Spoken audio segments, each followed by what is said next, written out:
Salut, salut, vous écoutez Indépendance financière et hypothèque, c'est Frédéric Lacharité, courtier hypothécaire. Aujourd'hui, l'épisode numéro 24. Je veux expliquer la façon dont je procéderais si je voulais débuter en immobilier et puis partager mon expérience par rapport à ça. Je vous rappelle que ce que je vous communique, c'est justement mon expérience pour arriver à l'indépendance financière, le chemin que je conseille aux gens qui, je pense, qui est le plus accessible à tous. Chemin typique, régler ses dettes, mettre de l'ordre dans ses finances, peut-être faire un budget, s'assurer qu'on a un revenu et qu'on est capable de dégager une épargne de notre revenu, éviter toutes les sortes de dettes, excepté l'hypothèque pour sa résidence principale. Ensuite, épargner une mise de fonds, acheter sa résidence principale, puis ensuite continuer en investissant pour la retraite dans son REER, CELI et éventuellement peut-être trouver des investissements plus spécialisés qui vont offrir un meilleur rendement, qui vont nous faire aller plus vite, mais c'est important de ne pas sauter d'étape. Donc, présentement, là, je veux parler de comment débuter en immobilier parce que je reviens avec les types d'investissements dont les grandes familles, là, dans le fond, on a les marchés financiers. Ça, c'est les actions, les obligations, les fonds communs de placement, les fonds négociés en bourse. Donc, tous les produits financiers qu'on peut acheter via notre institution financière, c'est accessible. Le rendement va être à peu près 5 à 12 %, dépendamment du niveau de risque qu'on prend, dépendamment de l'allocation d'actions versus obligations qu'on va avoir dans notre portefeuille. Puis tout ça peut se faire facilement, soit en investisseur autonome ou en trouvant un conseiller financier qui va nous aider à faire ça. Mais aussi, ce qui est possible, la deuxième famille d'investissement, pour moi, qui reste très accessible à tout le monde, c'est l'immobilier. Puis là, l'immobilier, en premier, c'est d'acheter sa résidence principale. On va éventuellement réduire nos dépenses pour se loger. Donc, au lieu de payer un loyer à un propriétaire, on va être nous-mêmes propriétaires, puis éventuellement, lorsque l'hypothèque va être payée au complet, notre coût de loyer va devenir très bas, puis ça nous aide vers le cheminement vers l'indépendance financière parce qu'on va pouvoir, on aura moins de dépenses, donc on n'aura pas besoin d'un aussi gros capital, on n'aura pas besoin de travailler dans le fond pour vivre. Donc ça, c'est le premier type d'investissement immobilier. Ensuite, immobilier, on peut aussi aller vers acheter un immeuble locatif. Donc, ça aussi, c'est accessible à pas mal tout le monde, surtout si on y va comme propriétaire occupant. Puis c'est de ça que je veux parler aujourd'hui, comment débuter en immobilier. Quand on va aller chercher de l'immobilier au lieu des marchés financiers pour nos investissements, normalement, c'est un investissement qui est plus actif.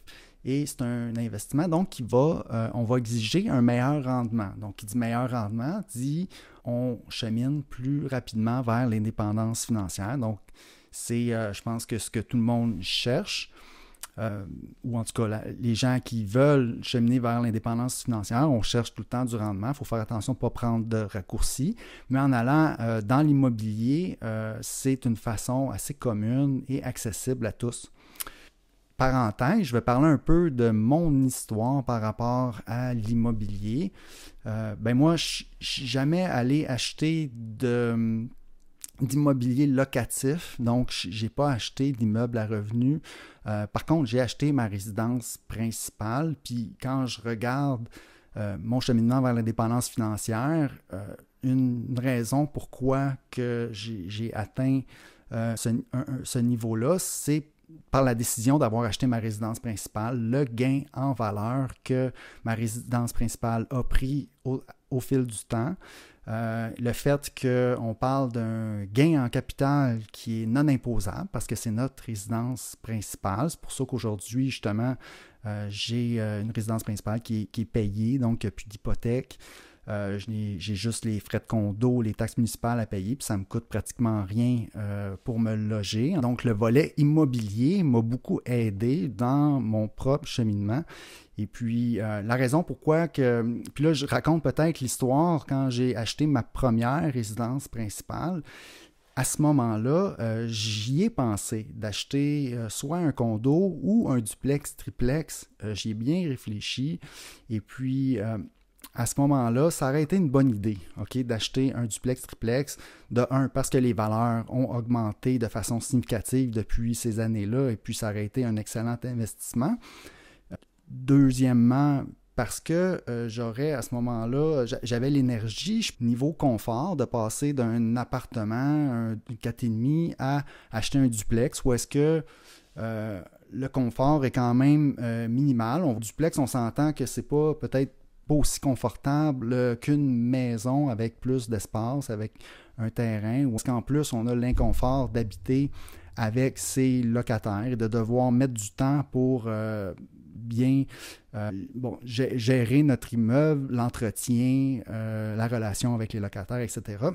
C'était le bon moment de faire ça, je pense, pour moi, dans la vingtaine. Puis je ne l'ai pas fait, moi, parce que, principalement, mon travail, mon emploi de 9 à 5, c'est là-dessus que je voulais me concentrer. Donc, ça a peut-être été, probablement une bonne décision de ne pas aller vers l'immobilier. J'ai plutôt mis plus d'efforts mis plus d'heures à mon travail. Puis ça l'a bien rapporté aussi dans les années futures. Donc, je ne regrette pas tant que ça, dans le fond, de ne pas être allé à l'achat d'un duplex propriétaire occupant à ce moment-là. Mais ça aurait été, je pense pas que je me serais trompé si j'avais fait ce move-là. En plus que j'étais bien au courant, j'avais lu plusieurs livres, j'allais à des rencontres du Club d'investisseurs immobiliers du Québec, puis j'étais bien informé, puis je pense que j'aurais été bon aussi à investir de cette façon-là. Bref, ça fait le tour un peu de mon histoire. Donc, le chemin que je propose, moi, c'est justement, donc, on règle ses dettes, on épargne sa mise de fonds, et puis là, on achète sa résidence principale. Si quelqu'un a le goût de se lancer en immobilier, je pense que c'est le bon moment, au moment d'acheter sa résidence principale, de changer son plan un petit peu, puis aller acheter un plex propriétaire occupant. Puis là, il y a plusieurs avantages à procéder de cette façon-là. Premièrement, ça ne coûte pas tant plus cher que d'aller acheter un condo ou une maison. Puis à ce moment-là, en plus, parce qu'on va avoir des revenus de location, c'est pas un trop gros projet, OK? Parce que dans l'immobilier, ce qui est difficile, c'est de partir. Le premier immeuble, je pense, qui est plus difficile, il faut avoir la mise de fonds. Puis là, on s'en va acheter une résidence principale de toute façon. On a déjà une mise de fonds.